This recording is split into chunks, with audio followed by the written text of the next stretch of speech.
সুলভ মূল্যত প্ৰধানমন্ত্ৰী গৰীব কল্যাণ অন্ন যোজনা আঁচনিৰ সামগ্ৰীলৈ কি ক'লে কলিয়াবৰৰ হিতাধিকাৰীসকলে ৰাজসাহায্যযুক্ত দাইল নিমখ আৰু চেনিলৈ মুখ্যমন্ত্ৰীক ধন্যবাদ জনালে কলিয়াবৰবাসী ৰাইজে সুলভ মূল্যৰ দোকানীয়ে মুখ্যমন্ত্ৰীক আহ্বান জনালে প্ৰধানমন্ত্ৰী গৰীব কল্যাণ অন্ন যোজনা আঁচনিৰ হিতাধিকাৰীসকলে 117 টকাতে দাইল নিমখ আৰু চেনিলৈ মুখ্যমন্ত্ৰীক জনালে ধন্যবাদ লগতে অতি সোনকালে মিঠাতেল দিবলৈও মুখ্যমন্ত্ৰীক আহ্বান জনালে আনহাতে সুলভ মূল্যৰ দোকানীয়ে নেটৰ অসুবিধাৰ বাবে বহু হিতাধিকাৰী দুবাৰ তিনিবাৰকৈ উভতি যাবলগীয়া হোৱাৰ কথা জনালে সাংবাদিকৰ সন্মুখত তদুপৰি অতি শীঘ্ৰেই আঙুলিৰ চাপ লোৱা ই-পোষ্ট মেচিনত নেটৰ সুবিধা খৰতকীয়া কৰিবলৈ মুখ্যমন্ত্ৰীলৈ আহ্বান জনোৱা হয় পোনপ্ৰথমে মই মুখ্যমন্ত্ৰী ডাঙৰীয়াক ধন্যবাদ জ্ঞাপন কৰিছোঁ কাৰণ যেহেতু আমাৰ যে কম মূল্যত চেনি আৰু নিমখ দাইল যেহেতু দিছে যথেষ্ট উপকৃত হৈছে ৰাইজে গতিকে এনেধৰণৰ পদক্ষেপ লোৱাৰ বাবে অসমৰ সন্মানীয়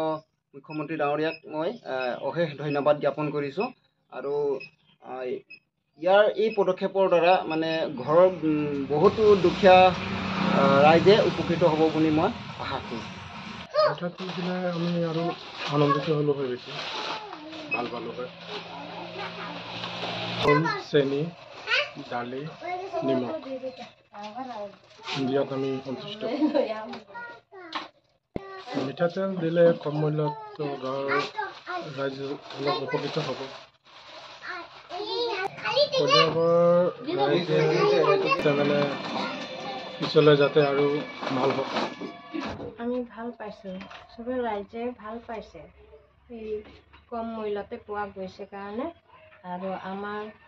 মুখ্যমন্ত্ৰীকো আমি বহুতে ভাল পাইছোঁ আমি এই দালি চেনি নিমখ এইবিলাক কম দামতে পোৱা গৈছে সেইকাৰণে ভাল পাইছোঁ আৰু আমাৰ মুখ্যমন্ত্ৰী ভাল পাইছোঁ ধন্যবাদ দিছোঁ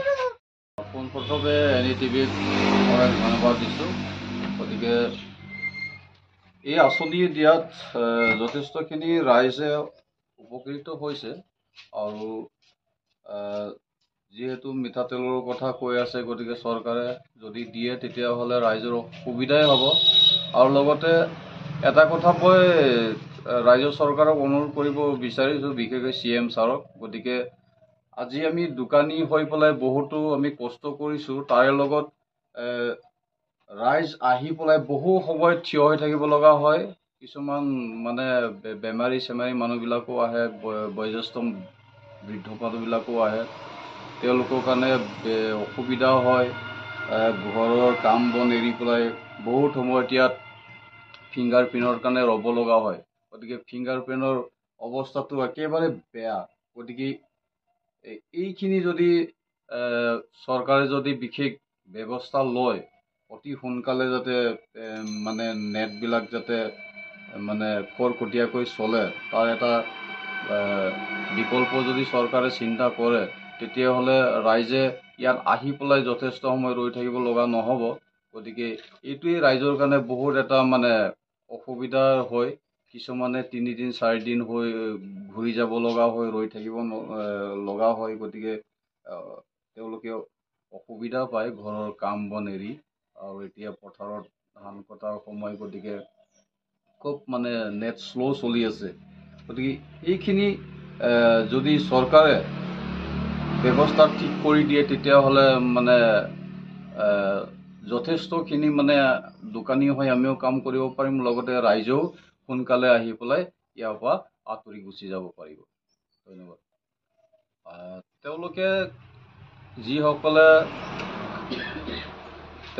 খাইছে গতিকে তেওঁলোকে ভাল বুলিয়েই কৈছে গতিকে খালি এটাই প্ৰব্লেম আহি পেলাই ৰৈ থাকিব লগা হৈছে নেটৰ প্ৰব্লেমৰ কাৰণে এয়াই তেওঁলোকৰ বিশেষ অসুবিধা কলিয়াবৰৰ পৰা সত্যজিৎ গগৈৰ ৰিপৰ্ট NE এক্সপ্ৰেছ